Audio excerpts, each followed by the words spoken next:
Thor hammer holes. Yeah. Chisel. Yeah, chisel it out of stone. All right, ladies and gentlemen, welcome to the Side C podcast. I like starting it. It's nice. That's kind of fun. We're talking about Warhammers right tonight. So, no, anyways, welcome again to the Side C podcast, episode 9. We're almost upon episode 10, but tonight is episode 9. As always, Victor Martinez here, joined by the Pride of Barstow, Jake Turner, Mr. Eric Nesbitt, a.k.a. Nez for short, and our 2 special guests tonight, Herb Morgan and Matt Wilkins. So welcome back. Welcome back. Yes, welcome back. Yeah, return for both of you. Yes, and I believe, Herb, you were our first guest, I think. Our first, on the show guest. I was the best guest. Oh, no, see, he's not even letting Herb get a chance to talk. So. Whatever. Whatever. So it's like you guys are like reunited, and it feels because you guys Peaches. He's Peaches, And I'm her. Okay, Peaches and Herb. Yeah. So you guys are familiar with each other. Then. Yes, very, very. You want to talk? Yes. Were you guys? Were you Testament. the one? Yes. Old Testament. Okay. Yes. So, you guys want to give a little bit of background on that? Just Do we have to? Oh, go ahead. Herb and Yes. I played in a little rock and roll group known as Dr. Mongo. Oh yes. Back in the old days when we were children. Children. When we were fab. Oh, okay. So Long Time ago. moons ago. Many moons. Yeah, as I like to use. So, just a quick note. I mean, like I said, we're on episode 9, and I always thought it'd be a fun idea to bring on Matt back, and then honestly, Nez told me the other day that Herb wanted to come back on, so I was like, yes, sweet, awesome. So the more the merrier, and I'm happy you guys are here. So, So thanks for coming back out, and we're wondering where you were at there, Pride of Barstow. Were you almost on your way? Yeah, I had daddy duty, man. I had baseball practice. They don't know the time. It's for all the listeners know it's like 3:00 in the morning. Yeah, that's probably when I'll be listening to it. Yeah, if it goes up. So, real quick, let me pay the bills. We got the Pool Man Mark Reedy for all your above and below ground pool needs. Make sure you get a hold of the Pool Man. The number's on the Facebook. I'm sure you'll be able to find it. We'll plug it again on the Side C thing and The haunted house. The haunted Hodge Park Studios. Yes, yep. That's, by the way, we're back at the Hodge Park Studios. So, thank you for hosting us again. The other bill we got to pay is Rolling Smoke Barbecue. Some of the best barbecue, some of the best burgers I've ever had, and right here in good old Rock Island on 30th Street, right behind Kavanaugh. So make sure you guys go check them out. Tell them you want the Side C Lucifuge burger.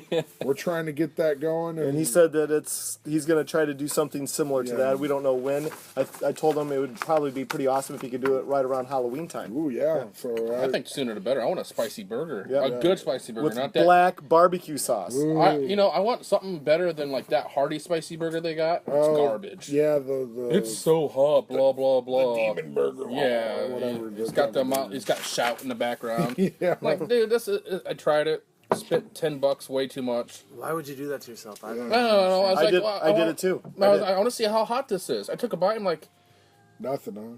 a baby squirrel could eat this and be just fine. Oh, I love There's no spice to it at all. I break Garbage. for squirrels. Me too.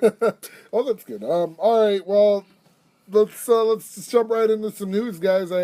By the way, there is a show going on, not here though. It's in Chicago in Rosemont. Judas Priest is playing tonight, so we're missing that tonight. Ooh, metal horns. I don't know. I've never heard of their opener, Saxon.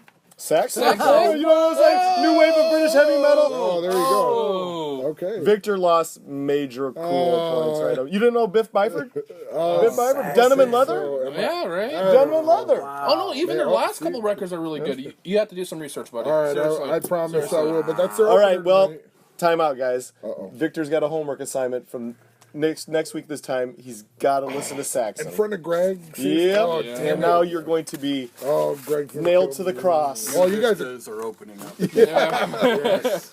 no. Well, I'm getting nailed right now. So Oh, that's almost all like right. saying you don't like Faith No More on the interest group. Hey, quiet down, faggot. No, I'm just kidding.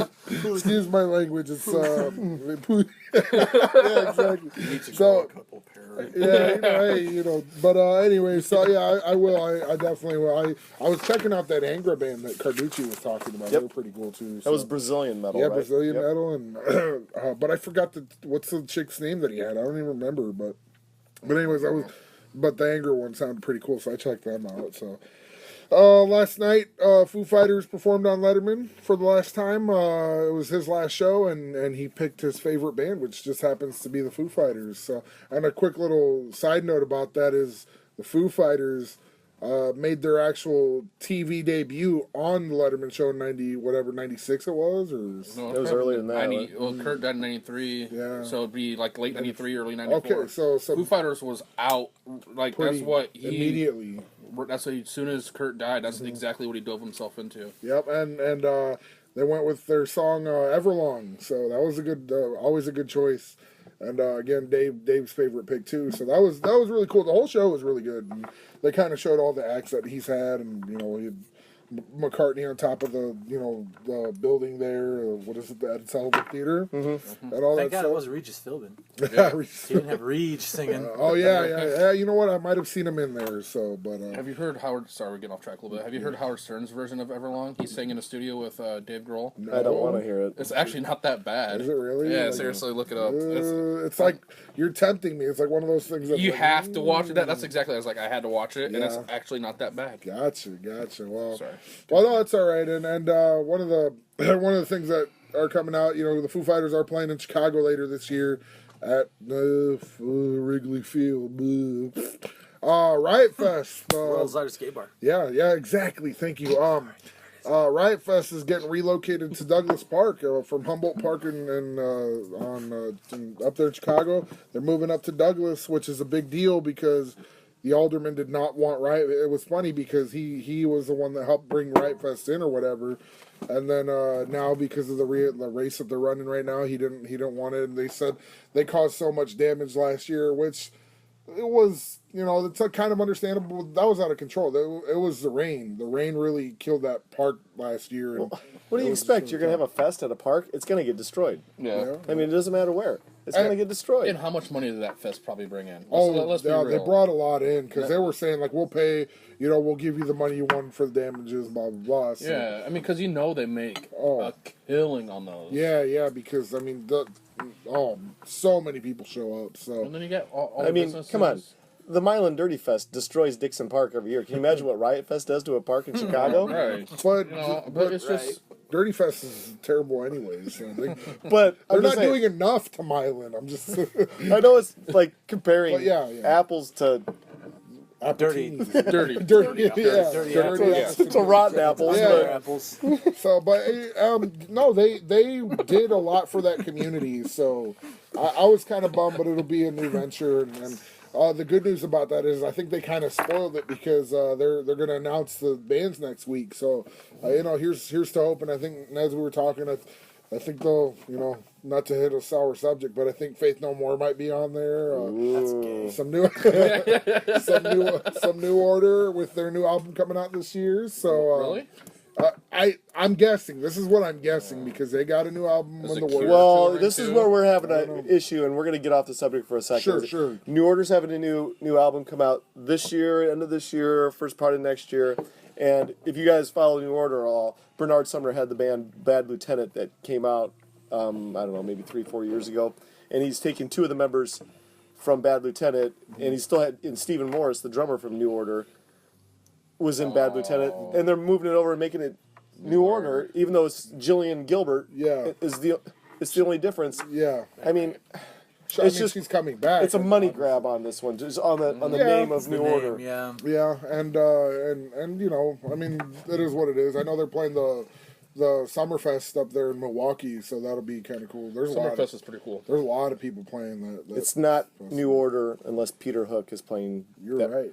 the bass. You know, He was too busy. Rickenbacker. Yeah, he was busy playing in England for the Ian Curtis, whatever foundation they have. But they celebrated his life in that church show that they did in England over there. what is it, Mankelsfield or something, or Mankelsfield? Somebody just bought Ian Curtis's old house too, and they're gonna Oh, turn it yeah. into a Joy Division museum. Oh, did that go through? Because I Yes, remember there it was just talk got about Oh, approved. it. that's cool. Yeah, it Yeah. just got approved. So that's pretty cool. But yeah, that's what Peter Hook's busy doing, and pretty successful. So, and last but not least, this hits me close to home, and I'm concerned because tonight I could wake up to some notifications that Nickelback is wanted by the Queensland Police Department The sweet nickel. in Australia. They are wanted for crimes against music. And I'm concerned because they're playing tonight and I don't know what's going to happen. The authorities could be waiting for them right off the stage. So, Just like Snoop Dogg. guys, hurry up and play your show and come back to the States. We love you. Chad Kroger. So, he was. Milan Dirty Apple Fest away. Yeah, that's right. Yes, you're right. We want to try to book him for Dirty Apple Fest. We're just going to skip Dirt Fest and just call it Dirty Apple Fest in Ireland. So. Dirty Apple. Well, hey, you Riot know, Fest. Dirty Riot this Apple is the Fest. last year of the Milan Dirty Fest. Maybe they can make it a concert venue once a year for some type of dirty festival. And finish ruining the city and however long that venture's been All they going. gotta do is let everybody drink the water. Yes. Oh, disgusting. Try to make drunk Kool-Aid with it. Holy shit! Never again. Oh man, I tell you. That's So, something you only do once. you know. Hold on. All right, but that's what I got for news, guys. So, for this week's show, we're going back to the since we enjoyed it so much. I think, right, Matt? Yes, you I did. enjoyed it And considerably. Jake, you did Yeah, too. you know, it's something a little different. It's not so much. I don't want to say pressure because this is fun no matter what we do. We talk about music, but when you pigeonhole yourself to a certain subject or certain genre, certain whatever, it kind of makes you really rack your brain. And the way I picked we'll get to it later, obviously, it was what it was in my car. Yeah. I was like, and this has a lot of subject matter. So, that's what I went with. And I've already got the next two lined up. Oh, That's what I okay. want to listen to. So. Well, we'll see how we want to kind of go, with the next couple of themes. But this is definitely something we kind of want to start incorporating a little bit more. Maybe gives us a break to kind of recharge on what we want to do for future themes. Well, this also then kind of solidifies the the Side C podcast library of forgotten rock and roll, Yeah. and bringing back old stuff. You're I right. didn't say the A word. No, I'm He's sorry. getting it I was lined getting up. it ready. We need to go back to So- the Skeleton Key and buy that damn. Yeah. So back to what I was saying, it kind of solidifies the library of forgotten rock and roll portion of the title of Side C podcast. So, Yeah. So, I and it kind of gives us a little bit of more range with what we're listening to and what we personally are digging at the moment. So, I mean, Herb's got his list ready. It looks like Matt's got his stuff. Everybody's got their stuff except me. So somebody didn't do their no, I homework. did actually.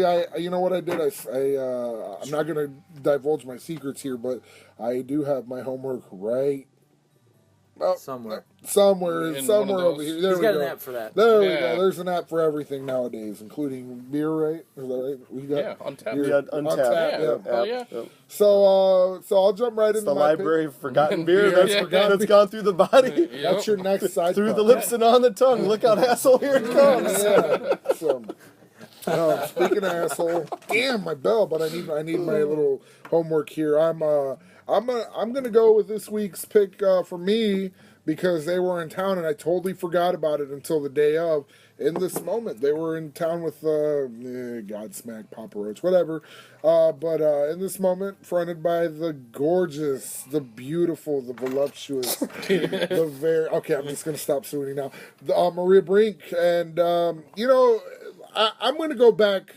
We'll get to their current stuff, but I'm gonna go back to their first album, which is how I found them out back in 2000. I think it was like 2007. So They've been around that long. yeah, it's crazy. Because I remember they toured here. I heard of them and I saw her, and then I realized they were coming with. Oh, what show was it? Was it Mudvayne? That'd have been weird. Yes. No, I think it was Another weird combination. Mudvayne, Non-Point, in this moment, and Hell Splitter. Was there another? Hell Splitter, yes. They might have been in that show. So. But yeah, I did my homework before they got here, and man, this Beautiful Tragedy album was pretty great. So was Hell Splitter. So Those are my boys. I gotta give them props. there You're go. darn right. Yeah. I get a free sticker every time I mention the name. Nice. So how many free stickers do we have tonight? That's two. Two or three? Actually, I don't, but I'm gonna talk to him. Oh yeah, yeah. So I know Nate. He's good. You guys will get Uncle Nate. back stickers. yeah, back stickers. And once we discuss the side C stickers, maybe we'll trade with them or working on something.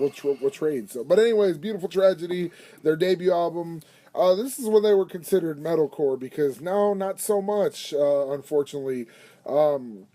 But they were more of a melodic metalcore, and that's kind of what drew me in because she has a great voice. Like, not granted, the first album was a lot of screaming, but she did have some like nice songs on there that kind of showcase that talent. And then it went on to the next album where you got to see more harmonizing, more cleaner vocals with that album, which was The Dream. But they had a pretty solid lineup up until that third album when I think the guitarist ended up leaving, and then the bassist, that was the bassist's last album. The guitarist left first, the bassist left, Haunted Hutch Park Studios. So, It's the wife upstairs getting ready to mop the kitchen floor. oh, there you go. So, She kicking his ass? You damn So- floor. You stupid ass floor. yes, exactly. She does not know how to walk softly. Oh, there you go. Well, that's all right. Light feet. At least she's not falling. So, but anyway, so this is my pick of the week because I was listening to them. Like I said, they were in town, and I was kind of bummed that I didn't go see them. But I'm not gonna pay like $80 to go see one band and miss like 4 bands that I don't care for. So, but yeah, they got on like tours with Ozzy, Megadeth, Rob Zombie, like when they first started out, and like I said, Mudvayne when I saw them the first time, and I got to meet all of them that time, and I was so happy because I was like, oh man, I really get to I hope I get to meet Maria, and I did, and she gave me a hug, and it was amazing, and she You was. little fanboy. I am a big fanboy for Ding. her. She's amazing. Ding. Why am I fanboy? Oh yes. Hold on. I said our favorite words. The A word. That's right. The Eddie Trunk word. The Eddie Trunk words. If you never used it every three words in a sentence, I wouldn't mind that. You are amazing. Adjective. I love amazing. You amazing. So yeah. I Amazing. mean, I love you amazingly. so the first album was great. Screams, singing, and all that. Second album kind of went softer, but still very enjoyable. Third album is, I think, when they kind of started. I hate to say it, but they started dipping because the next album, Blood, was just.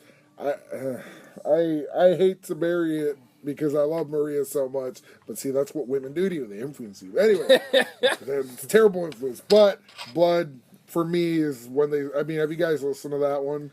No. Yeah. Don't. It's like they kind of get into electronic kind of stuff. So My problem with this band is Sure.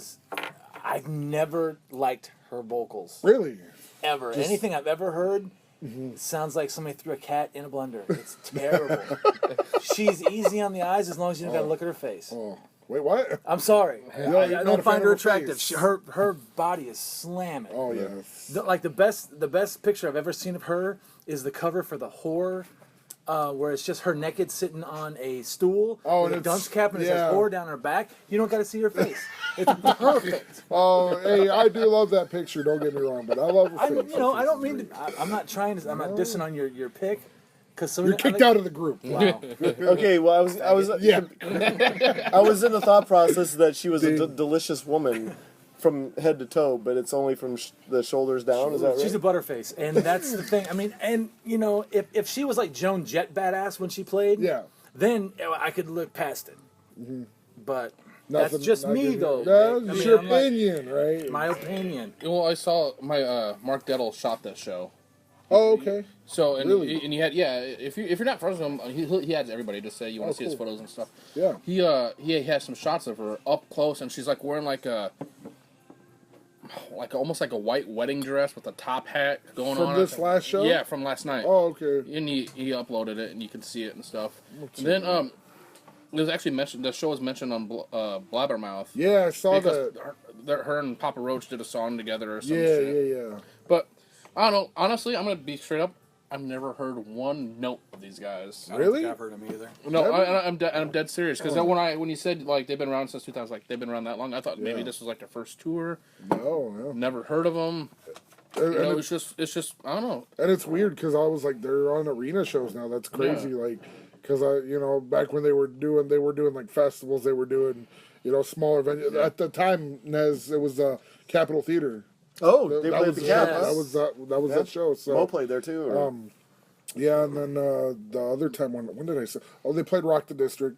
They did? Yeah, they played. Oh, that was that show with Papa Roach on it too. It was in this okay. moment, some other band and Papa Roach. So. Helm Splitter. Yeah, Sting, yes. Sting. That My, might be- Another sticker. Yeah. My buddy got married during that day. Oh, okay. So I didn't go to the Papa Roach show. I honestly don't mind Papa Roach. Yeah. Ever since like their first record was like that rap rock bullshit. Like new metal, maybe. Yeah, I hate kinda? that. I hate See, I wish I could lie to you and say that I don't like that. Yeah. But come on, Limp Bizkit was badass. We did Rollin' at my Yeah. little brother Mike's wedding.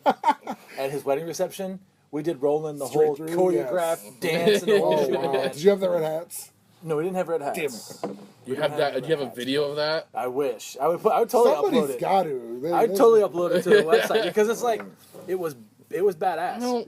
But I love that stuff, and because and that's the best thing about having a daughter who's 21 years old Mm-hmm. and into heavy metal or into heavy music. I mean, she had her Backstreet Boys days. Yeah, which we for won't talk sure. about that, but she's into heavy music, and She so evolved. yeah, and so being able to vicariously live through her and through the music that she was into, like this kind of stuff. And Okay, so can I ask you a question here? So having that age group, that age, a kid that age, you get to kind of know what you're in the know of what's going on then, right? So what kind of just out of curiosity, what kind of stuff does she bring to you and says, hey, you should listen to this, like any of the newer stuff? some of the stuff, like one of the coolest things that her and I got to share together was it's a band that was my favorite. Yeah. But she liked as well, and we got to share the moment was Dropkick Murphys. Oh, okay. Oh, awesome. And I'm a huge DKM fan. I love the Dropkick Murphys. I don't care if anybody doesn't love them. Kiss my butt because they're awesome. Right. But Hey, you can't express your opinion, sir. I know. Sorry. just my opinion. Yeah, so anyways, Faggot. yeah. But the thing of it, and so, but it was that kind of thing. She took me to see My Chemical Romance. Oh, yeah. I went to see My They're great. Chemical Romance with my daughter. I was definitely the oldest guy there. I felt kind of like a pervert, sitting there in my Misfits t-shirt. Greg Yeah. Thompson's gonna love that one. But I'm standing there, and I'm like, this isn't too bad, And the best thing was it was a festival. It was My Chemical Romance, and the what's his name of the band? They had a black guy lead singer. Seven Does? No, harder. Killswitch. Killswitch Engage. Thank Oh, you. okay. And Killswitch Engage was playing at the same show. Yeah. So I was like, "Oh, these guys are badass." My Chemical Romance, not so much. Yeah. They weren't bad, but they got They're not- some really good songs. And Yeah. I guess that would fall into the guilty pleasures kind of thing. Yeah. My Chemical Romance is definitely one of those bands for me that whenever I hear them, or Green Day because my daughter is really into Green Day. Yes. Every time I hear 21 Guns, I cry like a baby because that was her last solo she sang in high school before she graduated. Really? Oh, cool. So yeah, I mean that kind of stuff. Green Day, Yeah. My Chemical Romance, that kind of pop punk stuff. Yeah, yeah. Blink 182, which I gag a little bit when I say it. I throw up my mouth a little bit, Hey, I like but she Blink. loved it. I think you just did right now. Yeah, I did. Just now, I was like, Well, The beer's coming back up. well, yeah. have another one. I guess in this moment would kind of fit that category because For know, sure, they're yeah. they're, the younger crowd likes them. The gals like to see a female front. So especially with like a powerful range like hers. I mean, granted, you may not be a fan of her voice. I like it. So, but yeah, I mean, Well, some like people like sauerkraut too, but doesn't mean it's good. I like sauerkraut. It's good for you. Oh yeah, thanks, Herb. I like sauerkraut. See, Herb's on my side on this one. That's so. like the one thing I will not put on a hot dog is freaking sauerkraut. When I go It to doesn't that belong drunk, in anything. when belongs I on the go to floor. that drunk tank of a baseball field up in Chicago. Oh yeah. I love that place. I don't care, but I get a Chicago dog sauerkraut. Hell no. Why? I hate Come sauerkraut. on, man. No, It's part of the Chicago dog. no, dude. When you have no. the name sour in the name, Yeah. Just Does that the mean you like smell sour, of you don't it. like sour beers? no. Are you kidding me? What about Sour Patch Kids? nasty? Oh, Nothing should make you go like that when you put it in your mouth. it does after it hits me. It's like, oh. You shouldn't put it in your We're mouth. so off. You shouldn't put it in your mouth and go, huh? Like that. It's like, no. Yeah, well, No. well, Maria Brink is definitely not sour on my eyes. So Sorry. Actually, it was. I was thinking that it was going to be a lot worse from what Matt, gave his synopsis of her face. Sure. I would say it was. A butterface. I would say it's average face. Yeah, Yeah. but body is great. But again, I was a fan of the first album, second album, and third album a little bit. But then, like I said, after that, Blood just kind of fell off for me.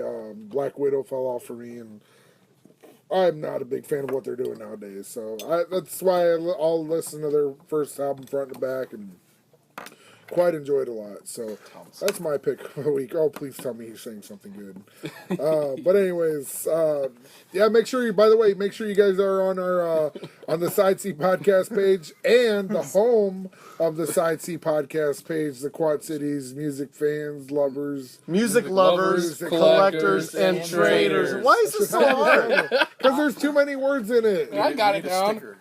Yeah. Yeah, we need the sticker soon. So Okay, I'm That's what I working go. on that. I'm working on No, the sticker thing.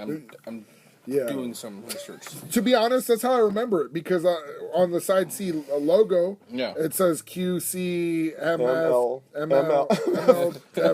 Quad Cities, motherfucker. Yeah, Quad Cities, motherfucker. Ding. Yeah, so that's how I remember it. Some of the times, obviously, it's not working because I'm doing it. Now, so. Yes. I'm sorry. We've And we're, already what, said 20 minutes faggot in? like 80 times, so there's 81. There'll be more. Yeah. That's my mine was very short, but that's what I'm. It had a bad starting when Victor didn't know who Saxon was. Yeah. Yeah, no kidding, right? Oh, great. Denim and leather. I think in order for in remembrance of that guy that got his ass kicked off for being a loudmouth with the words, we should have had all gay lead singers this week. Oh, that would have been. We should have had David Bowie and Yeah. and Freddie Mercury and Joan Jett and that's the second time I Rob mentioned Halford. Yeah. I have to. I David get Lee a Roth. sticker every time I mention Joan Jett's name too. A Joan Jett sticker, that'd be sweet. I'd like to put yeah, one of those in my car. So, there you go. I know we're asking for only the best here at the Hodge Park Studios by Mr. Eric Nesbitt there. So Called cleaning out the fridge that's tonight. right, because we need to put some new ones. Every time you clean out the fridge, you call me. I'll It's clean it your up. your human anniversary coming up, isn't it? there? Tomorrow I'm taking the day off, and Nice.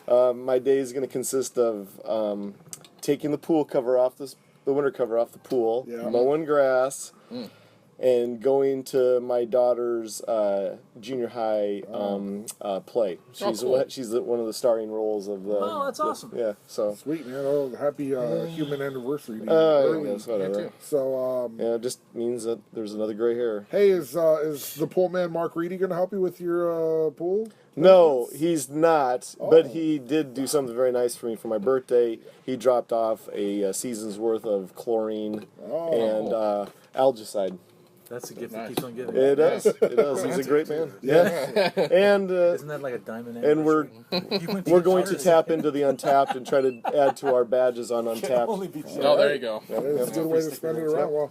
Well, Mr. Pride of Barstow, what do you got for us today, man? Well, when we decided to do this whole pick of the week thing again, I just went what was already in my Herb car. loves this, by the way. I'm just saying. Yeah. What was already in my car, and at the time, for whatever reason, I threw in Generation Swine by Motley. All right. And when I was thinking about doing it, I was like, there's so much drama with this record that it's just a big mess. Kind of like, So Kinda it'd like be the show right Yeah. now. Like a train wreck, Yeah. because we're all like we have a ton of bottles filling. So if the show sounds a little bit different, it's gonna be like. So, but anyway, Yeah. so this That's the album was best kind, though. There you yeah. go. Just- Oh yeah, this okay. So after the '94 record failed, The Karabi record. yeah, we're already on The 30 minutes. Karabi crew, Awesome. right? Yeah. When '94 failed, they had some pressure from Elektra to get Vince back. And they had a meeting, and they had a sit-down meeting with the CEO Doug Norris, with Six and Lee, like get rid of Karabi, bring back Vince Neil to try to get back to where they were with Dr. Feelgood. And they turned him down. They said, no, we're going to go with Karabi. And they got backed again by Elektra. They're like, all right, you got one more chance to make something happen. So they go back in. They recorded... Oh, that's the mop upstairs, the squeegee for the mop. Oh, So, Satan? Satan's knocking on the Get door. behind a me. lot of good sound effects tonight. No more Nickelback jokes. They're not jokes.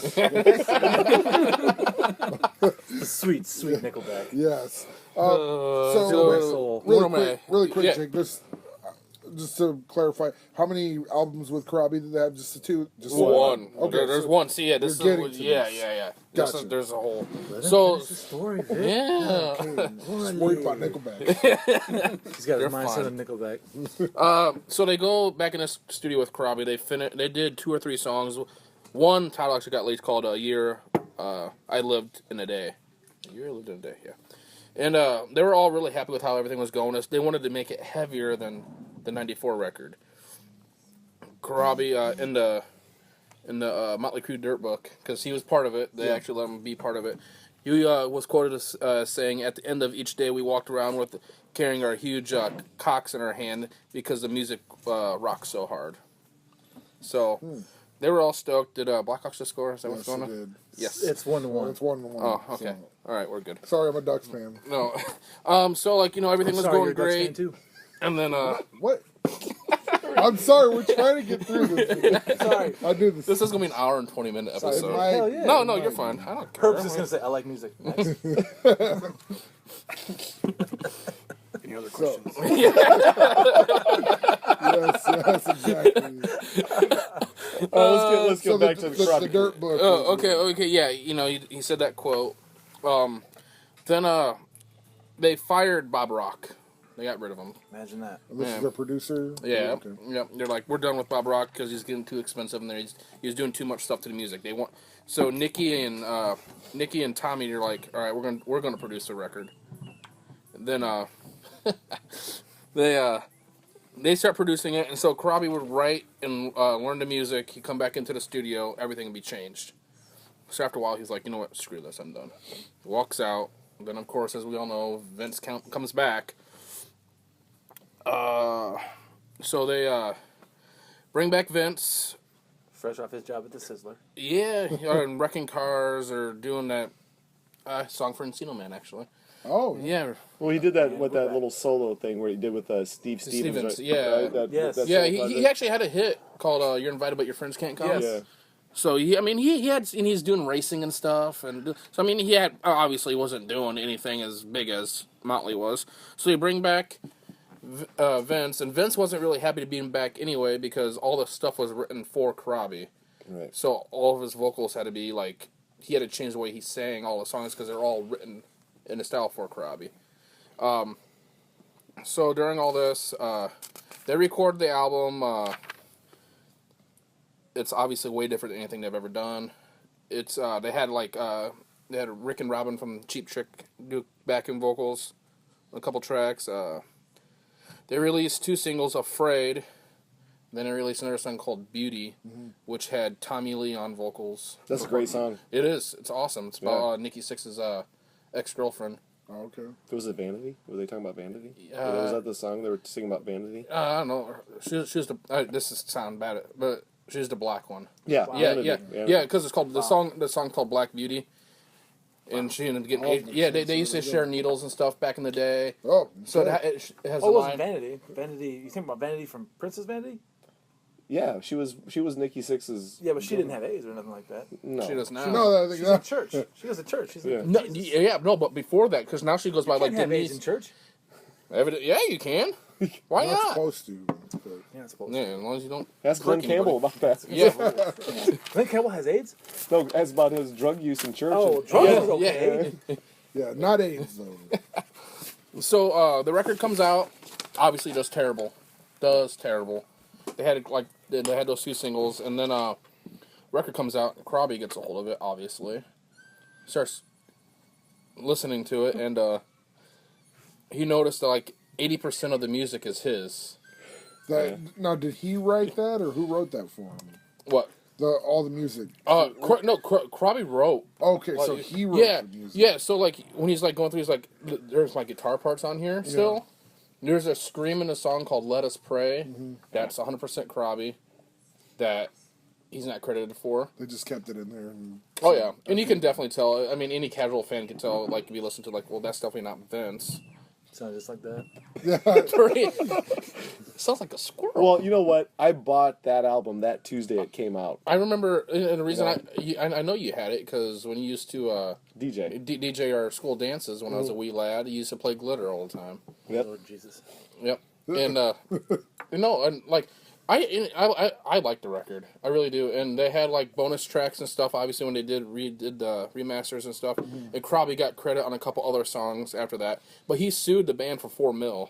Oh, really? Yeah, and he got some stuff. Yeah, I'm sure it was Because just he for He got him. free stickers. Yeah. free. Yeah, Help Splitter. yeah. He has some Hill Splitter stickers. And, Help Splitter's getting a hell of a plug tonight. You know? Sorry, those are my boys, though. I got to give them credit. Obsidian Hammer, too. So $4 million for Yes, They need to. essentially ripping him off.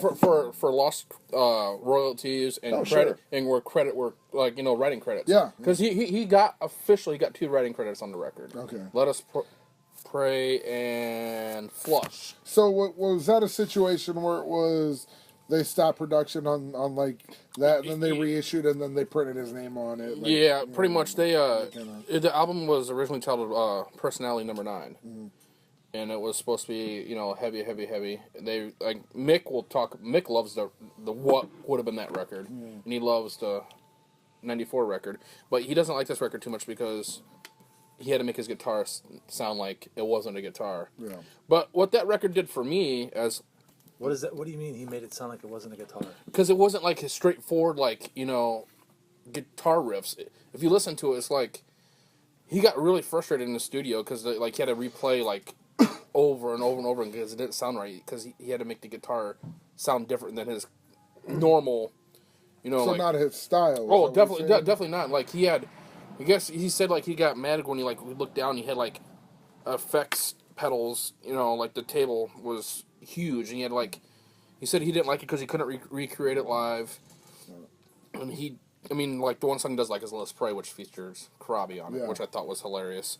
But I know for me though, being young and stuff, it was kind of a cool record because it got me to understand that like music can sound a lot different than just a straightforward guitar, bass, drums, Yeah. vocals, because they had like a lot of electronica stuff going on, and they had like really weird. I mean, Nikki sings a song on it. Yeah. Tommy sings a. He sings that Brandon song, too. Man, I don't want to bash somebody singing about their firstborn son, but damn it, those lyrics are terrible.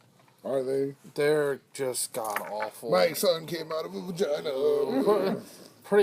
Sings about Pamela Anderson. It's just like, dude, How many of us haven't sang about Pamela Anderson, though? Let's be realistic. yeah, but not like that. It's trying to be all. It's got strings in the background, but I mean, I won't bash him too hard because he's writing a song about his son, so I can't do that. But, Yeah. And Nicky sings a song called "Rocket Ship" about his wife, and Tommy wrote a couple of songs that are actually pretty decent on the record, and There wasn't... the album itself did not have a lot of Vince Neil on it. no, because a lot of it was done before he even walked into the studio. So what would this kind of album be considered then? What is it, in between album? Or? I'm going to tell you what it was. It was a hiccup album. That's what it was. It was a hiccup. We talked about the Van Halen 3. Yeah. The hiccup album. The David Lee Roth, Your Filthy Little Mouth. He had Travis Tritt singing on it with him. Hiccup. It was a hiccup album. Yeah, and Nicky will talk about it. He's like, it was a car wreck, and I just let go of the wheel. I wanted to see what would happen. He goes, nothing was perfect. He goes, if something didn't sound perfect, he goes, we still kept it just because we could. It was their last record with Elektra, so that probably had something to do with it too. They were just trying to push it to get it done. Because after that record is when, if you guys That's read when the book, whole Methods of Mayhem and the Tommy 58. Land crap came out, right? Yep. So, and that's when somehow Nicky, being the smart guy he is, I don't know how he did it, and he actually had to sign a confidentiality agreement. He got the master tapes from Elektra, which is how they got we all... did talk about this. Yeah, that's how he got all the masters, and he's able to do all the re-releases and do all the bonus cuts and stuff like that, which Gotcha. I'm a huge fan of. Ooh. So, maybe it was just a That was a whole weird time in Motley Crue. The Karabi album, the Generation Swine, and the New Tattoo album when Randy Castillo took over and died from cancer. Yep. That whole 3-album trilogy thing was a really strange And time. New Tattoo was really awkward too because Mick was so messed up on Vicodin and stuff at the time. He didn't write it into music. It was the guy that ended up being the lead singer for 6 a.m. Oh, yeah. The producer. Oh, yeah, The yeah. producer. I can't think of his name. Matt. No, I don't know what the it's fuck kind of a I'm- weird name, isn't it? No, it's pretty simple. If we only had technology, we could look it Yeah. up on a... Oh, that's gonna drive me nuts. Why don't you look But it up really One quick? day. quick, yeah, New Someday Tattoo. we're- written Someday by- we would have a device like a phone or something What's like a that. phone? You know, I remember that my anything teachers like- telling me back in the day you can never walk around with a calculator in your pocket. My teachers told me back in the day we should have flying cars by now, so I don't want to hear about it. James Michael is... James Michael, there we go. We don't So have yeah, flying cars. those 3 records. We might. Which Generation Swine, I think, is a great record. It's just not a Motley record. Okay. It's a hiccup record. Yeah, But And something but- you don't mind listening to. Then. that's in my car. I was blaring it on the way here. Yeah. You know, I mean, it's got like the song "Beauty" is really good. You know, it's got Tommy and Nikki on vocals, which I think I'm into those records where shit doesn't go right. I like Tommy Lee's voice. I think Tommy's got a good voice. I liked the Method of Mayhem thing with Tommy Lee and his... You like the whole hip-hop thing? I'm kind of a hip-hop guy. I mean, I'm not into it a lot. Right. I think that anything nowadays, like Lil Wayne and stuff like that, they sound like shit salesmen with a mouthful of samples.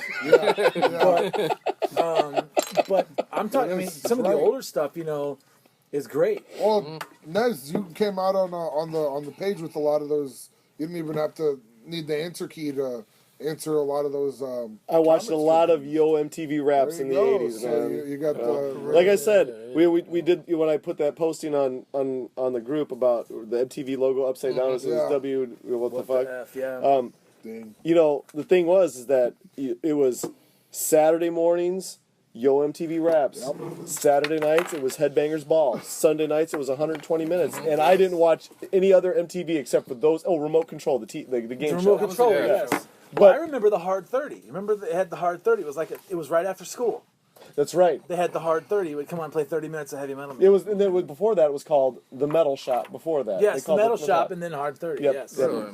Yeah, it was very strange, and we talked about this on the. Didn't KFMH have a show called the Metal Shop? They might have. I don't know. I remember them having a metal show. Yeah, they had a metal show, and it was like Yeah. there was Off the Beaten Track. Yeah. What was it? Roberto, and I've got Revolto. That's not his name. And then they had a metal show too. Right. Well, what I was trying to get at is we talked about this on an earlier podcast, and I don't know if you guys remember this or not, but on Friday nights, we would have been like junior high, freshman. You would have been junior high because you're a little younger than us.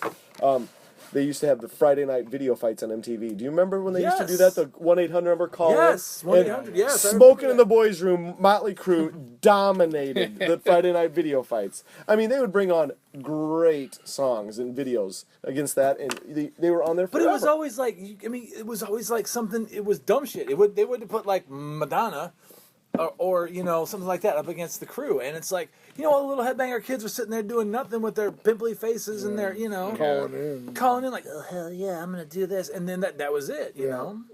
So, Yeah, I think it was one night on the Friday night video fights. It was Smoking in the Boys' Room versus Rush Subdivisions or something like that. I was like, That's not even okay, fair. first of all, number one, there's no little kids or teenage kids that are into subdivisions. No. They just don't get it. No, I was anybody like, that's listening such to an Rush was unfair. out there, Yeah. doing crazy stuff to their girlfriend. yeah, man. Talk about the trees and shit. But, Maybe that's a good subject for a podcast. Talk about all the real good specialty shows MTV used to have to gravitate kids to watching it, and young adults, Yep. Well, I mean, and just hearing about those shows, and I do remember when I was younger a little bit towards the end of those, but no MTV. So MTV's not music television. It's teen mom television is what I like to call it. So. 13 and I'm a whore and I'm pregnant. Yeah, exactly. Or how to stalk your future girlfriend. The worst thing that happened to MTV Catfish. is when Disney bought them, and that's it. It was Real over. World. Is That it? was the beginning Shit. of the end right there. Wait, what? Like the original Real World? You know, like Yeah, the Real World? no, but I'm saying Well, that's the first two were kind of cool. Well, but see, that's what started it. The reality TV. The trend. reality TV. That was the first show they did True. besides music. True, and You used to have but it MTV was News such with a Kurt good Loder. show. well, they did the the remote control game show on there. That was kind of cool. And then Yeah. they did like Remote control was cool. and then a few years later, they did that MTV Oddities or whatever. It was like a little talk show with people Oh, had yeah. like And they had like an anime series, like Yeah. animated. Aeon yeah, Flux it or was, whatever. Max, It was Aeon Flux. Aeon Flux. the Max was on it. Aeon Flux was on it. What was that called? That was good stuff. It was good The stuff. actual great. block of it. Yeah, it had a name, but it was awesome. My mom was very me not watching that, but I snuck it in. And they showed the, on that too, I think. But Yeah. you know, what was really cool too is that MTV would show the Monty Python Flying Circus too. You know, just to mix it up a little bit. I mean, just like original stuff. You know. Did they show Spawn on that? Like any of the cartoons? No, that was No. HBO. No, that was HBO that had Yeah, Spawn. yeah, that show. I digress. Awesome. All right. Anyway. But anyway, so thank you, Jake. Very interesting Yeah. background on that because that's does sound exactly like you explained in Trainwreck. So. And it was. My buddy Devin described GNR as a Days of Our Lives episode all the way through their career, and Cruz had the same freaking thing if you really think about it.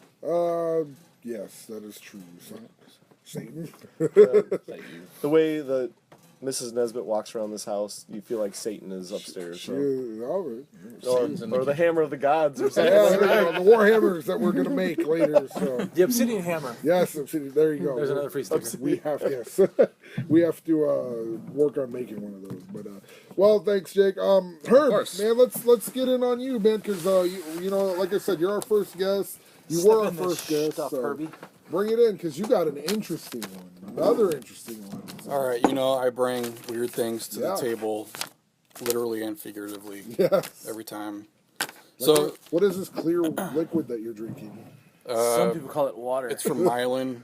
Oh, it's the bottle water. Tastes Bottle like from dirty Mylan. apples. Dirty Apple Fest. Yeah. So, but anyway, So anyway, the record I brought today, it's called Yggdrasil. It's by a band called Wardruna. And I guess to introduce them, I guess I would say that they perform music on the TV show Vikings. the A&E show or the History Channel show. Yeah, Is it's that like what I it is? guess it's like a History Channel kind Yeah. of I thing. totally started watching it on Amazon Prime. Oh, okay. There you go. There's a sticker. Yeah. So I've never Never thought of that. really watched that show, so we knew right. So they do music for that. Right. So two of the members of the band used to be in a death metal band, like a Norwegian black death metal band. Did they burn churches? I don't know. Probably. Oh. But anyway, so like they went from playing in this death metal group to playing this type of music, which is completely different. It kind of reminds me of like Dead Can Dance, where it's influenced by world music and things like that. Nice. But they're Norwegian people, so they're really focused in on that whole. Like Oh, they're actually from Norway? These people are from Oh, Norway. sweet. And Yeah, it's, so they're the hardcore. Well, they were the hardcore death metal. right. Sweet. So the drummer of this death metal band started this group, and they went around and basically made traditional instruments out of like wood, and oh really? Okay. they've cut down huge trees and shot animals and turned their flesh into drum heads. That is Wow. awesome. Yeah, is that kind of pretty- thing. That's pretty hardcore though. So it's lots of drums and lots of vocals, and it's just real. So Worldly, basically. like Yeah. this kind of world music sound that goes with them, but like Nezzy was just saying that they were yes, the crosser. They're straight up Norwegian that make these crazy instruments. So I mean, Mayhem. like is that metal? I think of Norwegian in Mayhem. Oh, I got you. The black metal. It just takes me back to the church burning days of burn every Lutheran church.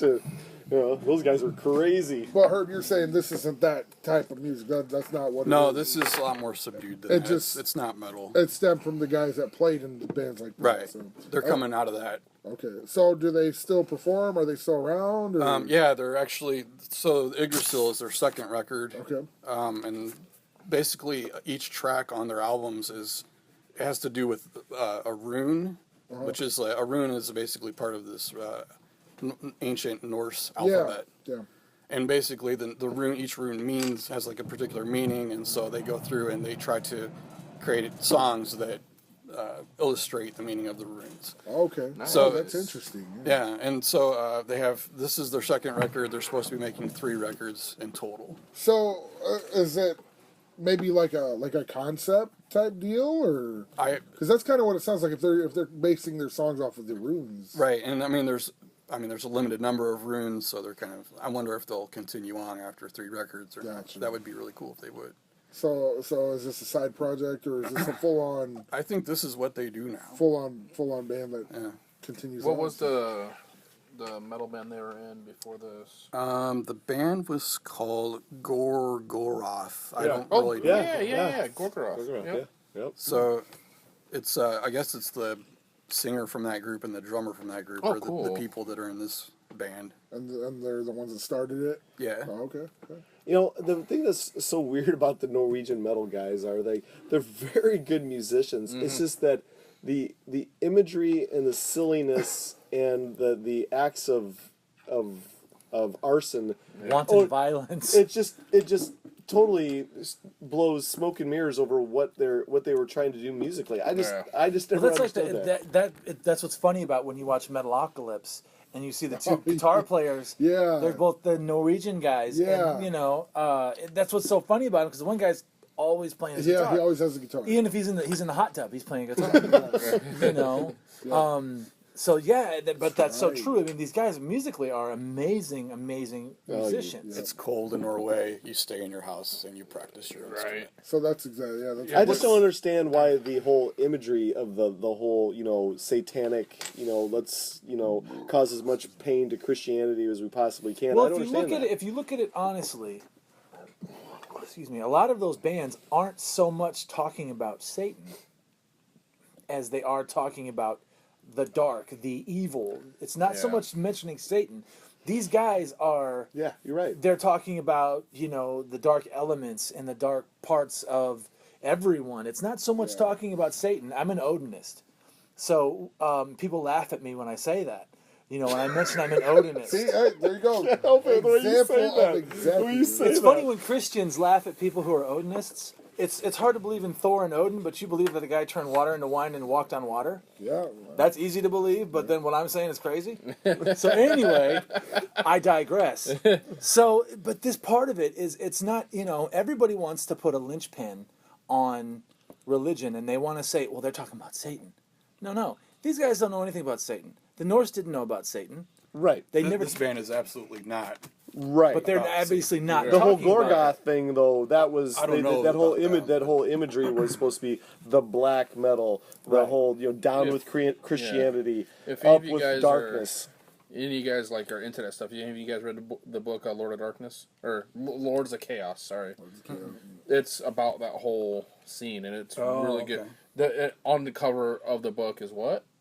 A burning church. Oh. So, Right. Yeah. But the thing is, Herb, is the thing with what I guess I'm trying to get at is that the whole, when people think of hard rock, heavy metal in Norway, it instantly, that whole movement overshadows anything else that's Right, out there. right. Yeah. I don't know of any classic rock Norwegian band. I don't know of anything. All I know of when I think when you give any information about musicians that dabble in hard rock and heavy metal in Norway, that's what I think of. It's going to go immediately Right. to that. But when you hear, Well, no, I- 'cause- Michael Monroe's from Norway, isn't he? No, he's Finnish. Oh, from Finnish. Finland, that doesn't count. Well, But if same you old listen to this guys though, there. because I just started watching the show Vikings, and the music in it is so period correct.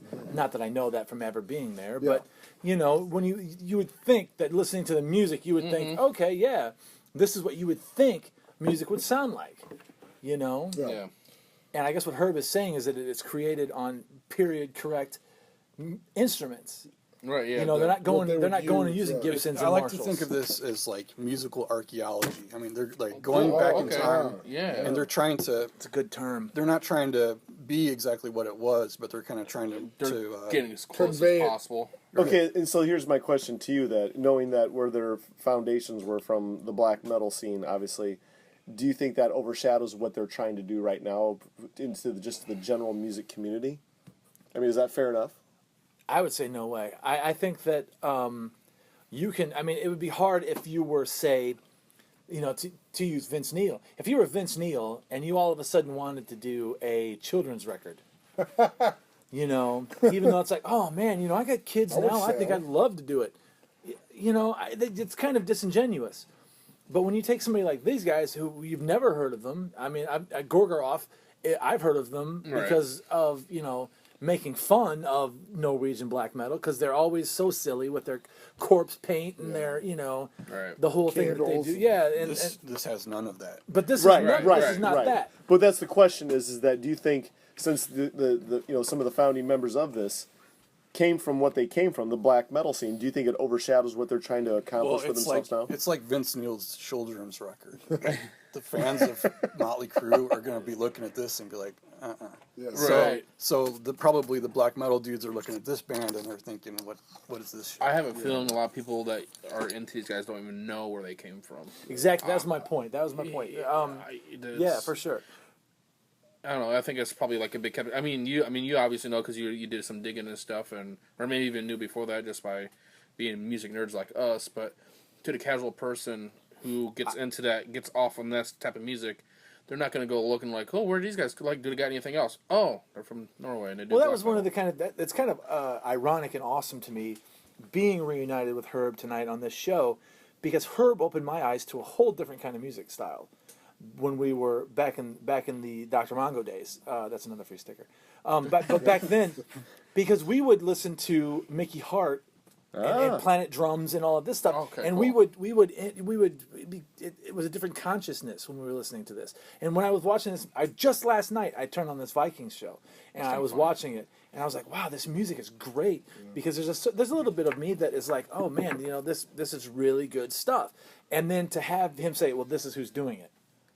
You know, now I can find it. Now I can go online and I can listen to it and I can watch it and I can get off on it. All right, so let me just put this out here too. They have a video. It's on YouTube.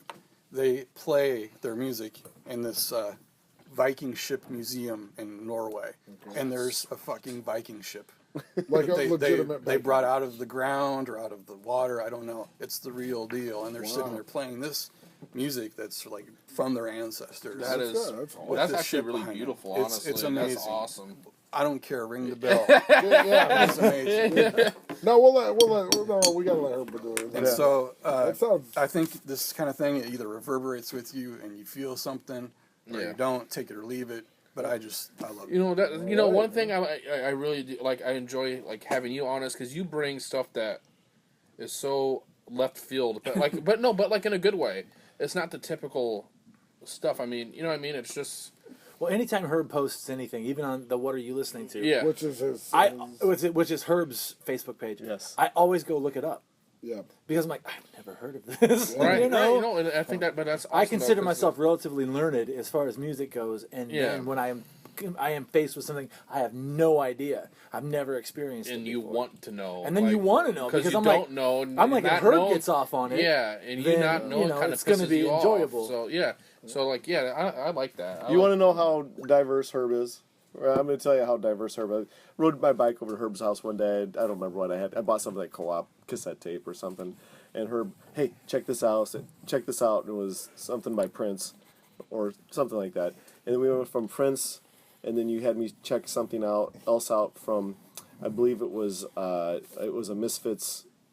Nice. And then it went to Stevie Ray Vaughan's Soul to Soul. I mean, you want to talk about all over the board. It was like, that was eye-popping and Right. ear-popping. It was like, wow, you can listen to all this stuff and appreciate it. That's how it always was. That's the way it should be, though. I mean, like we're talking about with Tony, about like working with people that like or knowing people that stick with 70s, guitar Only rock. 70s guitar. Yeah, that's Listen just to so everything. pumping. You Yeah, said listen to everything. yeah, Are it's you just talking so about the pompous. Carducci? Yeah, the Yeah. Carducci.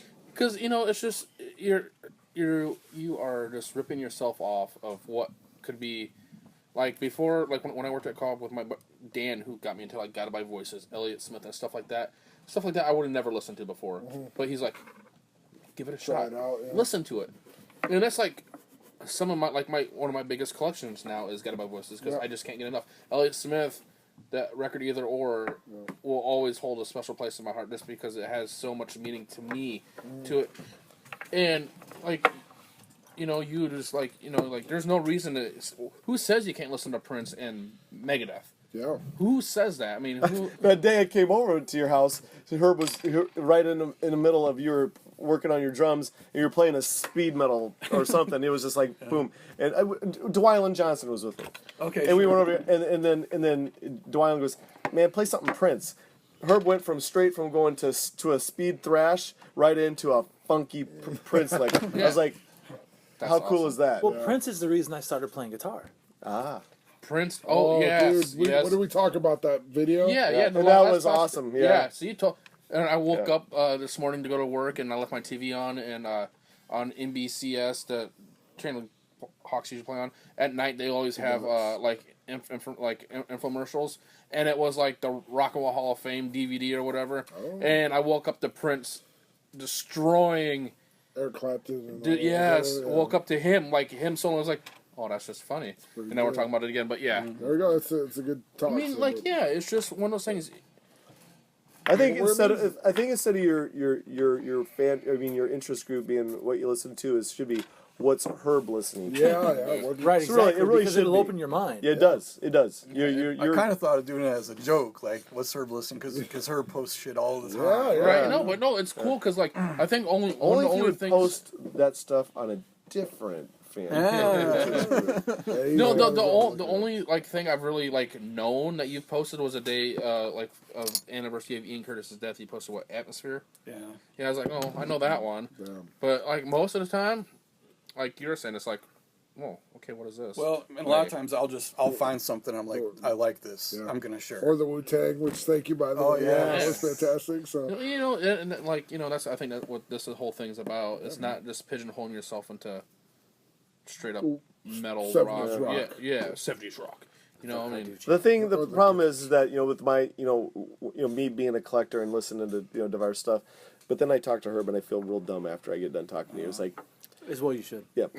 man, we got some really musically inclined people coming on and with her. I you know what? Just one episode of this podcast in the future should just be Herb and Greg just going at it. I don't. no, No, it's like and you know everybody what? wants to go Let against Greg. Matt commentate that one. Oh yeah, that let would me be good. let me mediate. Give him a case of PBR. Well, anything else on this Yeah, no kidding. Norwegian music, Herb? Anything else you I can would give us? just say go check them out and Alright. see if you like them because they're do. great. I'll be honest, I haven't heard too much. I've watched Vikings a couple times, but isn't it like this same kind of thing that like Richie Blackmore's kind of doing, like the Blackmore's medieval? Night. I know what you're talking about. Yeah, but Yeah, It's- Blackmore's Night is it's completely completely different. different. It's kind very of acoustic, it's kind very of a mandolin. dummy kind of King Arthur kind of stuff. Yes. Well, I'm and they're come like on, they're it's like- reaching for something. I think they're reaching for this, but these people. This is more sincere, you think? It's Or more- legitimate. Well, yeah, Richie legit, okay, Blackmore yeah, is an egomaniac. fair enough. So Oh, yeah, and he's 100% like, fair. hey, look at me, I'm doing this. I'm wearing a big puffy hat and a fluffy shirt. Right. It's like it's not the same. Well, like you said, like these guys are playing the music of their ancestors. They're from Norway. They're playing old school Norwegian music. That's beautiful. I think it's awesome. Right. Yeah. Well, definitely worth a check out then. Yeah. Yep. Yeah, definitely. Thanks a lot, Herb, man. Appreciate it. Like I said, I'm always bringing something new to the forefront. So, Wilkins, please tell me you have some Odinist music that you. I do not. Oh, okay. And now for something completely different. My pick of the week was "The End of Silence" by the Rollins Band. Nice. And this is another guilty pleasure. Last time I was on the show, I was a guilty pleasure of mine with Uriah Heep. This is another one of my guilty pleasures. "End of Silence." Herb and I listened to this a lot back in the day. The "End of Silence" Rollins Band album for me was just when I first saw the album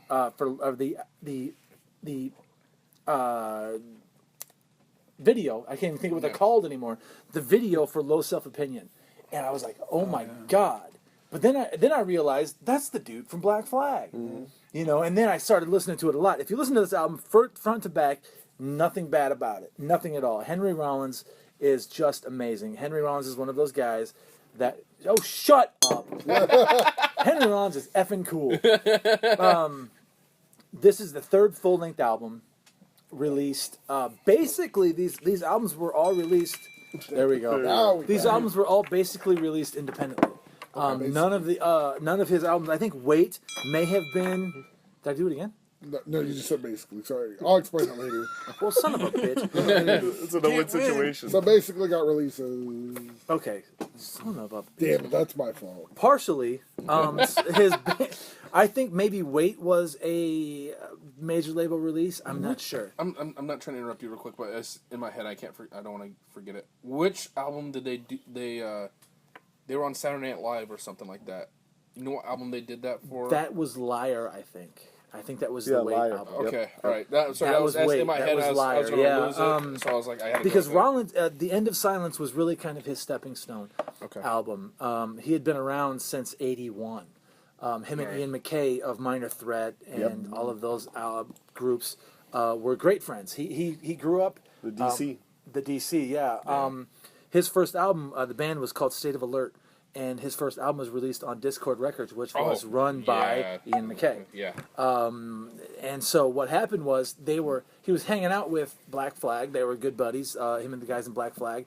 And then the singer at the time, I didn't write his name down. I can't remember. Des Cardinha. Good, Cardinal, yeah. Decided he wanted to play guitar, just play guitar. And so they impromptu had a audition with Rollins, and that's when he became a member of Black Flag. Oh, cool. Yep. But him and Greg Ginn didn't get along real well, and then so that they kind of and Hank was starting to get really angry with the fans because they thought that the sound of the band was disingenuous. They started growing their hair long and everything else, and he Right. got kind of into it with the fans. He'd pull people up on stage and beat their ass and throw them back out on stage. Yeah, hit him over Yeah. the head with a microphone. Yeah. Yeah, he would clunk people, and that was kind of his thing. And people were starting to say, he's just a macho jackass. And actually, that's what Greg Ginn called him in an interview. He called him a macho jackass. And so, they broke up, and then shortly after that, he hooked up and started his own thing, and then the Rollins band came out of that. And this is the third release. They had two EPs and then two other full-length releases previous to End of Silence. Really kind of lackluster as far as anything, because I'd never really paid much attention to them until this album. And then this album is sonic from the beginning to the end. Sim Kane is one of the most amazing drummers. It's almost like if you listen to, it's kind of like the. He said amazing. Okay. So go with Behave, or He's a really good drummer. And Fills are nifty. yeah, I mean, and so it's kind of like the antithesis of what happened with the And Justice for All album, Okay. where you can't hear any of Jason Newsted. Basically, in this album, all you can hear is Sim Kane's drums. How can you not? I mean, they're just so forward in the mix. Yeah. And, so, and the guitar parts are good. It's like, you can't pigeonhole this album. You can't say that it's a punk album or it's a rock album or it's jazzy, it's got bluesy elements, it's there's that Hank's vocal style has always been and will always be that raw, in your face. If you listen to this album, you don't feel good after you're done with it, you've done something wrong. That's good though. Because like the title track, Low Self Opinion, that was the big song off this album. It's talking about, if you see you the way that I see you, you'd see yourself differently, And when I heard those words as a young fat kid back in 90, 91, 92, just finding myself and finding my own feet, when you hear something like that, you're like, yeah, right on.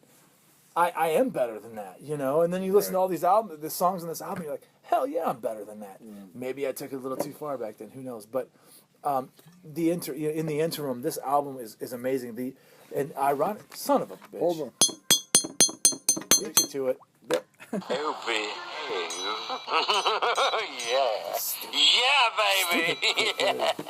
That might be a little too much, but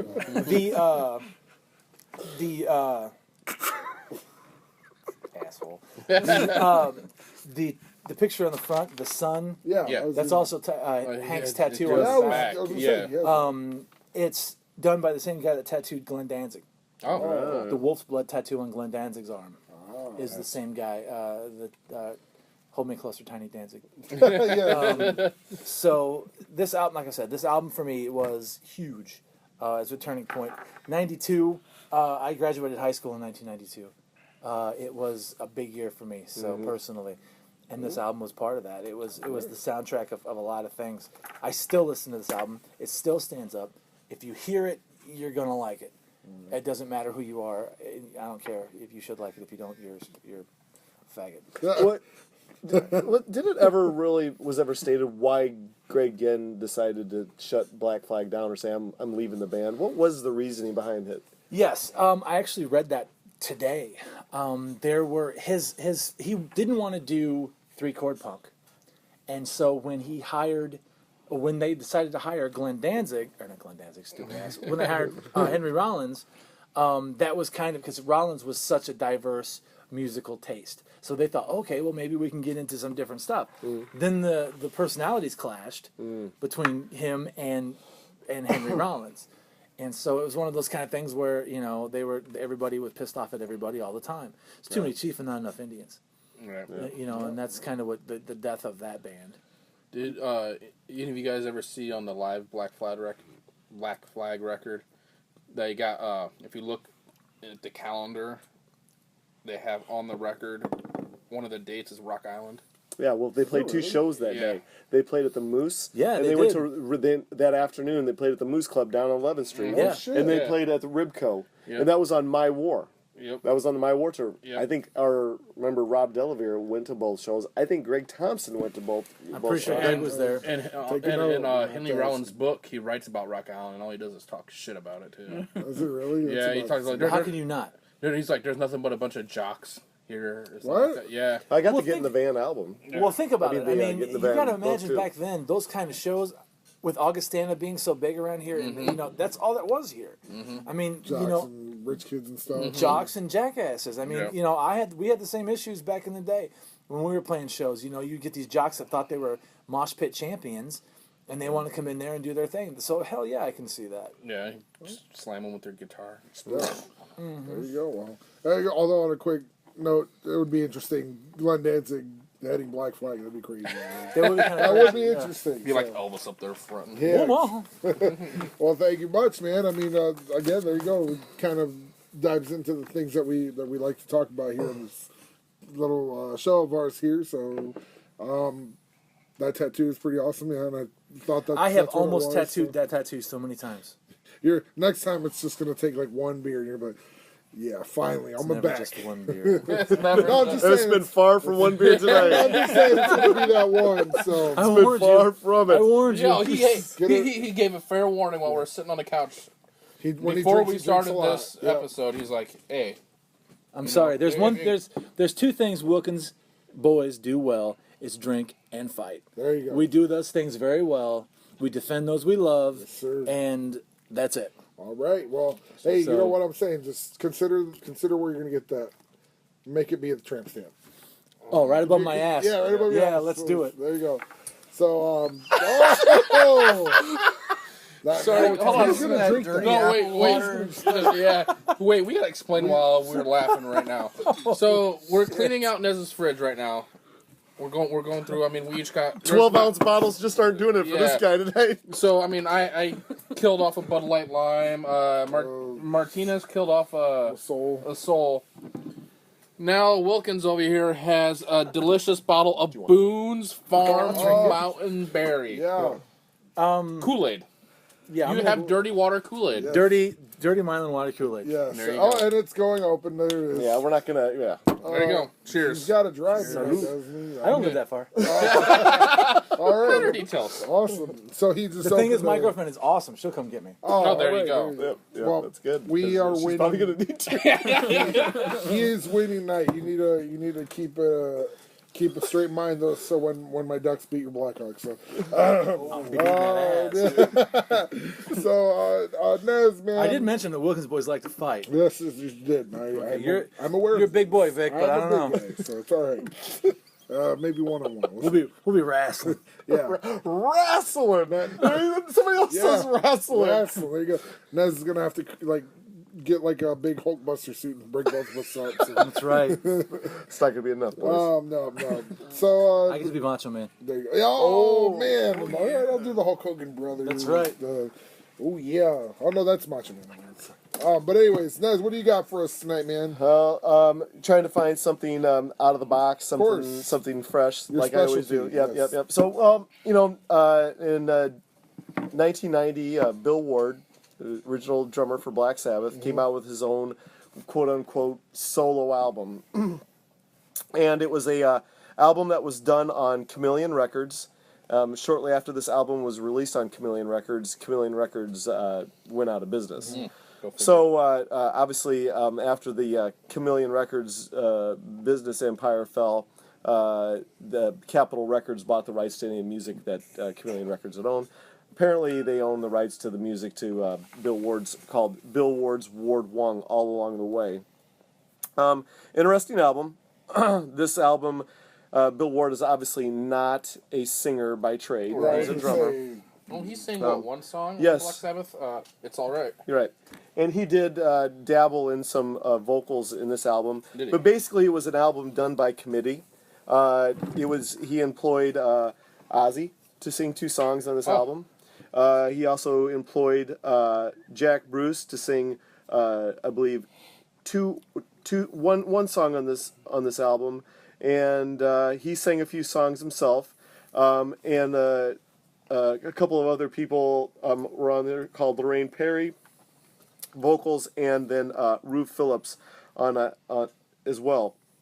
Now he also employed some studio musicians and really obviously big names on here. Eric Singer played drums. Let me take a little swig of the We're Boone's passing Farm the here. Boone's Farm. Sorry. Sure in the West. Now we all The, have herpes. Community bottle here. Right. Other notable musicians on this one was Marco Mendoza on bass. Oh, cool. Very cool. And Bob Daisley on bass as well. Nice. Jack Bruce, obviously, he sang and played bass on here. And interesting, Zakk Wylde played guitar on this album. Really? On a few licks. So I'm a huge Zakk Wylde fan. I've never heard this, and now just because of the personnel, now I really Now- want to check it out. here's the interesting thing about it is that obviously, since this album was on Chameleon Records and then Chameleon Records went, obviously bankrupt, it's an out of print. It's an out of print album. So the original album it basically displays Bill Ward as a one-man band. Yeah. Yeah, right. Okay, and then when when they remastered it, recording, they changed the album cover just to him in like a black and white type thing. This was the Capitol Records. Apparently, the black and white album cover is a more rare form to find this. But wouldn't media. the other one be there? I own 2 copies of this, Okay. of the original, but this one had very limited copies of the remasters. I guess apparently they made very few. Did they add bonus tracks or anything like that? No, when they threw it out? no, So it's just no, they did not. No, So- no. It was so- a 12. It was 12 tracks. So it's just a different cover. Then? Yep, it's a different cover. Yeah. Do you own the black and white? No, cover? I do not, and so like as well as I do that I'm in hot pursuit of that, Oh, and okay. I have not Figured. found that. I haven't seen it. I haven't even seen it Like on eBay or Amazon or anything. like Discogs. Have you looked on that too? Yes, nothing. Well, you never So, the songs that contained Ozzy's vocals on it were track number 3. It was called "Bombers Can Open Bombays," and then track number 7. The song title is called "Jack's Land." Probably the 2 better songs on the album, because basically that was still considered Ozzy's prime back Right. then. And Jack Bruce was on the second track called "Short Stories." What many people kind of deem out of this album that it was like a concept album, possibly. Okay. But it was never advertised as a concept album. And he also Jack Bruce also sang on track number 5 called "Light Up the Candles." So there's not a whole lot of information I can give you guys on this. One other little tidbit on here is on keyboards, Bill Ward he did play keys on this album as well, Cool. among all the other studio musicians he had on here. that's about it, guys. I really don't know what other kind of information I can give you from the studying that I've done. What this album reminds me of is, I mean, obviously this is years and years and years later, but when Slash did his first solo disc, he hired Snake Pit. No. So the first complete solo disc, when he had like all the different singers and drummers. That's the one where he did like with Beautiful, Dangerous with Fergie. Yes, great track. Oh, great track. Isn't Great it? video. Great, yeah, the video. Uh-huh. Yeah, no, like so that's kind of cool. It's like basically like just a Hired Guns album. Oops. And a It Hired was, Guns yeah. album. You know what I mean? Like he just like brought all of his friends in. They made a record, Right. and I think that's awesome. I mean, Well- because you'll never get those guys together like that again. The Right. interesting fact on this one is that was his first, what considered his solo project. It's not really a solo project, but Right. anyway, he came out with, this was in 1990, then he came out with another album in 97 called When the Bow Breaks. I've not heard this album. It's almost impossible to find. Is Ozzy the only Black Sabbath guy on the record? Yes, he is. That's Yes. odd. Yep. Well, it was kind of interesting that he got Jack Bruce to sing 2 songs, Ozzy to sing 2 songs. Bill Ward sings a few songs on here. And then there's a couple of female vocals on here, too. Oh, cool. So, yeah. You know, that makes you wonder if there's something going on with Geezer and Iommi at the time. Well, Bill Ward was totally out of Black Sabbath in 1990. You know, that was Oh, that see, was, I didn't know when this record came out. yeah, My bad, 1990. my bad. Okay. This was the Vinny Appice era of Black Okay. Sabbath on Oh, drums. so Is that makes sense. 2005 What's when that? the Bow Breaks? No, 1997. Oh. Oh, we're off there. When when Duff McKagan did his first solo disc, everybody from Guns N' Roses was on there except Axl. No, there was So, no I mean- Tony Iommi. There was nothing. And Well, that makes sense because that was my bad. I didn't know what time or what year. if that I record if I can recall right, this is when the Black Sabbath Dehumanizer era, when Dio came back for the one album, and it was Vinny Appice Appice. and Dio together. So that I believe that was right around this time. I'm not quite sure. I can't quite remember, but if memory serves me right. So, what do you think? Do you think you lived up to your standard there, Nez? With bringing this one in? Well, I here think- it I is. think it This did. is another Rock Island Co-op story. Bill Sharp used to manage the Rock Island Co-op for years when we were kids, when Herb and Matt and I were kids, and when you'd go into the Rock Island Co-op and Bill Sharp was managing the place, you were going to get more of the classic rock, classic heavy metal feel to it. I heard this album. He obviously had it on a store promo. Was playing it, and I said, I gotta have this thing. I have to have it. And, Right. not knowing that it was going to be this rarity. You know, when you're like looking for stuff like that, it might be a good idea to use our page. Honestly, Yes. like, hey, in search of. You never know who might have that in their collection. Especially now, we got so many random what's that people. one guy with like the 3 rooms? Yeah, that Yeah. dude's got like 300,000 albums. Oh yeah. You should just block him or get him off the group. No. But you know, For being like, awesome. Yeah. you know, like Ding. honestly, like that's one of those things. Like, if you know Awesome. people are looking for something, you'd be surprised at the stupid stuff I found at Goodwill. Right. You know what I mean? Right. Yeah. I found some cool stuff at Goodwill. You know what I mean? Like, or like Salvation yard sales, dude. I've made Oh, a yeah. killing at yard sales finding stuff that not necessarily I would want, but I know eBay loves. Damn right, I throw that thing right back on there and just buy me something later. You know, There used to be a phones. place up on 23rd Avenue called Nairobi. Yes, Nairobi. it's It's still, still there. It's still there. Well, I thought they closed it. No, No. it was still there. It was? I got an original copy of Blue Murder on vinyl. Yeah, Yeah, I got Yeah, some I saw crazy that up there. vinyl there. Yeah, they had a Thin Lizzy, like Thunder and Lightning or Lightning, or whatever that one is called. Thunder and Lightning. What is this called? Nairobi. It's It's when- called right across on 23rd Avenue from Jay Johnson's karate whatever thing. It's like when you drive by, she always. It's a girl that I've runs never it. been there. Yeah, and she always has I've like heard chairs all and the stuff time. sitting outside. Yeah. Yeah, they have a kick-ass vinyl selection in there if you dig around hard enough.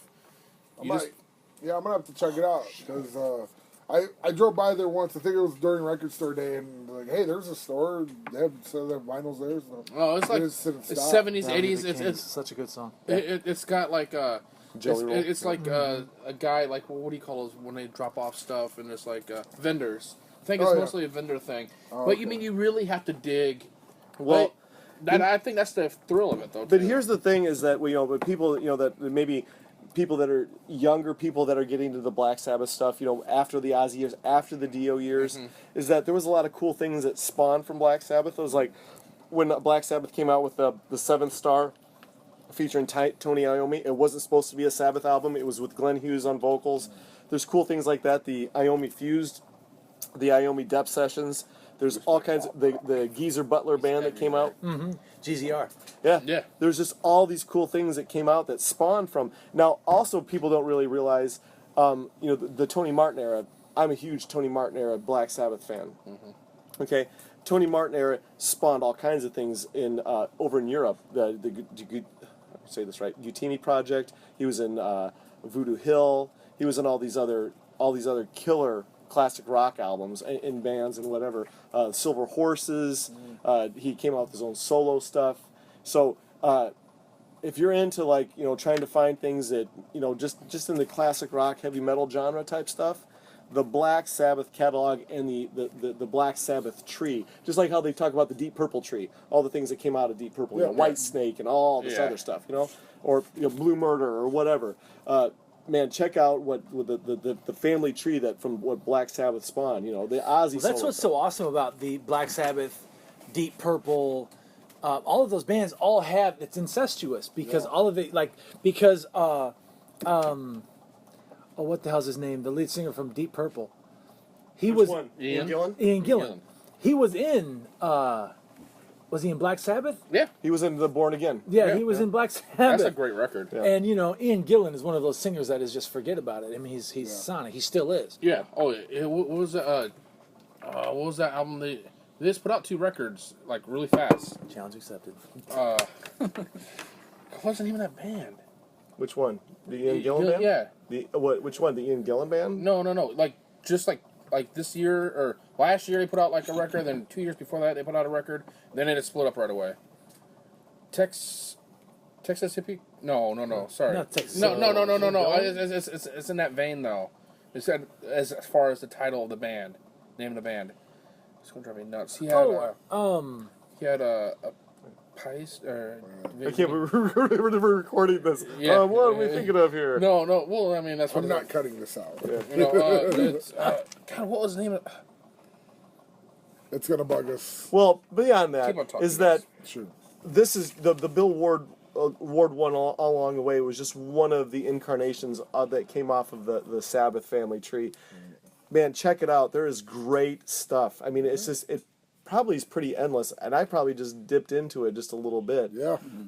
And that's not even just that doesn't even include like the Ozzy catalog, that came off of Black Sabbath. People forget about that and everything that the Ozzy Osbourne solo catalog spawned off that, the Jakey Lee Badlands stuff, and on and on and on. It's all from Black Sabbath. Check it out, man. And if you're young people out there and you're wanting to find new stuff, start diving into that Black Sabbath catalog and all of its things all the branches that came off of it. Spawn out Yes, of it. So, man, yes. I mean, that is pretty impressive. So, is it something you found? Something dumb? Yeah, I'm thinking of the wrong guy. Thinking of Glenn Hughes. Oh, which one? The Black Country Communion? Yeah, there Black, we go. yeah. Oh, there you go. Well, I mean, that's not a black. That's a more of No. a deep. That's Yeah, a Deep that's Purple where family tree, where yeah. my head was at. Yeah. Wrong thing. My bad. Well, those are very wise words, sirs, and I think everybody brought everything good to the table. Again, I feel like I just got squished in the beginning, but it's okay. You guys rebounded very well, and I think it's Well, you didn't know who Saxon was. yeah. So again, Biff Byford. Here we go for Biff. Biff Byford, Wow. legend. I'm off See, the group. Yeah. now Love he has Even- major homework to do in the do. next Even- 7 days. I do because Even Manson loves him some Saxon. Oh yeah, all right. Well, which by the way, I watched his set on Rock on the Range. They broadcasted that on Access TV. They Yeah. recorded it and literally put it on TV like right away. Yeah. So that was pretty cool.